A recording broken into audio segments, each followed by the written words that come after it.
What's the worst experience you've had in your part-time job?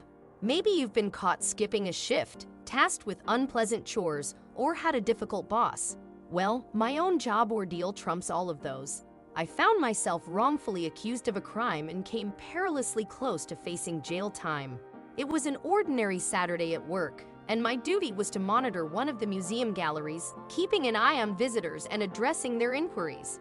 This particular museum boasted a collection of artifacts from around the globe, featuring rare statues, priceless jewelry, and vast troves of gold coins. While some might consider museums dull, this one held an array of astonishing treasures, some of which held immense monetary value.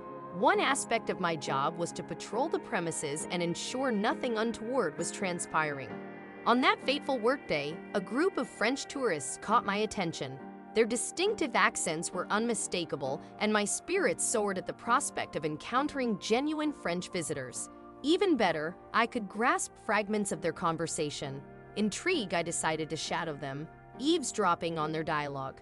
Taking cover behind a massive Roman statue, I strained to catch their words. As they examined a set of delicate glass vases on display, they expressed their admiration. Then one of them uttered a word I recognized but couldn't quite place its significance. It was Leo. Listening intently, I watched as one of the tourists approached a vase, attempting to snap a picture of it, inadvertently triggering a piercing alarm that reverberated throughout the museum. All eyes turned toward the commotion, and the embarrassed tourists found themselves in an awkward predicament. They apologized profusely in both French and English, their faces flushed with embarrassment. I hastened to the vase and disarmed the alarm, attempting to alleviate their discomfort. As I turned around, my gaze fell upon the tourists hastily making their exit from the museum. I felt a twinge of sadness that they had departed so abruptly. I had harbored the hope of overhearing more of their conversation. Perhaps the blaring alarm had frightened them away. What nagged at me even more was my inability to recall the meaning of a word they had repeatedly used. Later that day, I racked my brain and finally recollected the word's significance. Leo meant steel. The realization hit me like a bolt of lightning. They had been discussing the theft of one of the vases. I immediately abandoned what I was doing and sprinted to the guard's office, where I rapped impatiently on the door, waiting for Dylan, the head of security, to grant me entry. Dylan eventually opened the door, and I burst inside, my words tumbling out in a frantic torrent. I recounted my encounter with the tourists, my clandestine French studies, and the chilling prospect that they intended to steal a vase. Dylan listened attentively and reassured me not to worry. I seethed with frustration. How could he remain so calm? Nevertheless, he instructed me to return to work, assuring me that he would handle the situation. The afternoon was a whirlwind of activity, and the incident soon slipped from the forefront of my mind. At the conclusion of my shift, I retrieved my bag from my locker, preparing to head home. Just as I was leaving, one of the French tourists re-entered the museum and approached me, inquiring about directions to the train station. Yet there was something dubious in his demeanor, and I harbored suspicions. I doubted his sincerity and feared he might be back to pilfer the vase. Desperate to stall him, I engaged him in conversation, hoping that Dylan would spot him on the security camera and initiate an investigation. Dylan failed to appear, and the tourist eventually departed. Frustration washed over me, and I yearned to head home. However, as I exited the museum, an unexpected alarm blared to life. I found it peculiar. I had no knowledge of alarms being installed on the doors. Dylan rushed toward the door, urgently shouting, "Stop." It was only then that I comprehended he was yelling at me. Beside him stood my manager, his countenance etched with anger. Confusion gripped me. Why were they rushing toward me? My manager demanded that I open my purse. I wondered why he sought to inspect its contents. I unzipped my bag, permitting the guard to peer inside. To my astonishment, nestled within was an alarm identical to the one affixed to the vase. I had no inkling as to how it had found its way there. My manager proceeded to inform me that the vase had been stolen a few minutes earlier, but the alarm had not been triggered as it had been removed. I quickly explained that one of the tourists must have purloined the vase and covertly placed the alarm in my bag as he departed. He had skillfully diverted my attention by requesting directions, all the while scheming to incriminate me for a crime he had committed. My manager, however, remained unconvinced and chose to believe the guard's account. That was when frustration and anger began to surge within me. I had taken on this mundane job solely to save up for college, and now it had ensnared me in a nightmarish situation. My manager escorted me to the security office and confined me there while they summoned the police. I screamed and protested my innocence, beseeching them to release me. Yet my pleas fell on deaf ears. Finally, the police arrived and commenced questioning me. I couldn't fathom why such a fuss was being made over a vase. It was during their questioning that one of the officers inadvertently disclosed the vase's astronomical worth, millions of dollars. I was utterly flabbergasted. I had never imagined that a vase could command such an exorbitant value.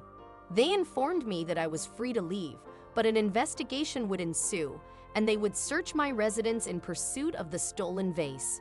My parents arrived to collect me, their faces etched with anger. I endeavored to explain what had transpired, but my words fell on deaf ears. Upon returning home, I obediently retreated to my room as instructed. Yet, I recognized that I could not remain there. I had to venture out and vindicate my innocence, so I bided my time. When I discerned that my parents were preoccupied, I stealthily slipped out of the house. Their voices clamored after me as I departed, but I paid them no heed and embarked on a frantic sprint. I made my way to the train station, acutely aware that I needed to intercept those tourists before they departed with the stolen vase. Upon reaching the station, I encountered a maelstrom of activity. Rush hour had engulfed the area, throngs of people bustling about. Ascending a staircase, I scanned the crowd intently, seeking the group of tourists. And then I spotted them. The tourists were on the verge of boarding a train. My mind raced, grappling with the fact that I hadn't planned beyond this point. In my desperation, I resorted to the only course of action that came to mind. I pointed at them and began shouting, declaring them to be thieves who needed to be apprehended. However, my cries fell upon indifferent ears. Bystanders merely gazed at me or continued on their way. Persisting in my outcry, I watched in despair as the tourists embarked on the train, which subsequently departed from the station. Collapsing to the ground, I succumbed to tears. Soon, I heard my name being called. It was my parents. I could hardly believe they had tracked me down. They rushed toward me, and I braced myself for a stern rebuke. Yet, instead of berating me, they appeared genuinely frightened. They informed me that I had been summoned to the police station and insisted that we proceed there immediately. The drive to the police station felt interminable. The impending prospect of being arrested for a crime I had not committed weighed heavily upon me. Upon our arrival, the police directed me to sit alone in an interrogation room. After enduring what felt like an eternity, a police officer finally entered the room and took a seat across from me. He swiftly delivered the news that I had been exonerated of all charges. They had successfully recovered the stolen vase, and it was abundantly clear that I bore no culpability in the theft. I couldn't help but inquire about how they managed to apprehend the tourists, especially considering they had already boarded a train to leave the city. However, the officer declined to divulge further details, citing an ongoing investigation.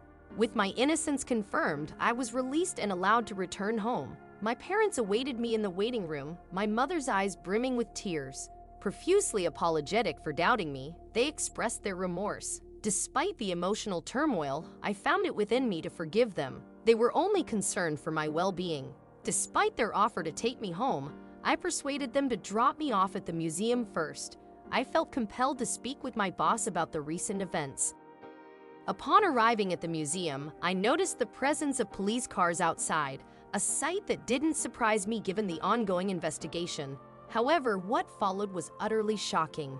The police were escorting a man out of the museum in handcuffs, and it was not the individual I had anticipated. To my astonishment, it was our security guard, Dylan, who was being led away.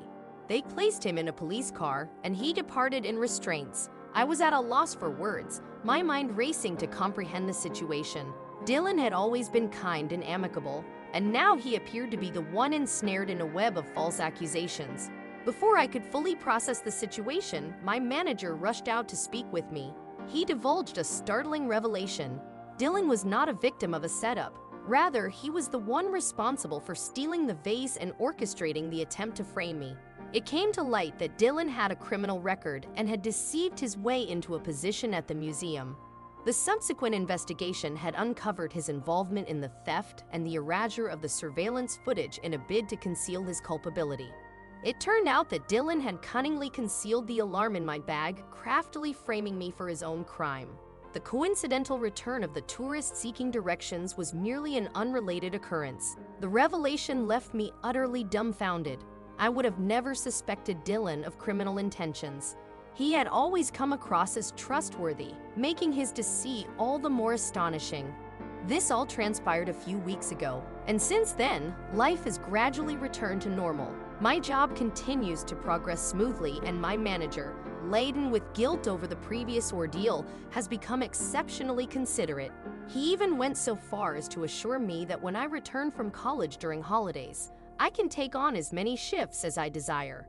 However, one lingering question continued to occupy my thoughts. If the tourists were indeed innocent, why had they used the word Leo? I embarked on a quest for answers, conducting research to decipher its meaning. It dawned on me that Leo could signify both to steal and to fly in French. A sudden epiphany struck me. Those tourists had been referring to the depiction on the vase itself. The vase featured an image of birds in flight, and that had been the focal point of their conversation. This revelation underscored the fact that I still had a considerable distance to traverse on my journey to attain fluency in the French language.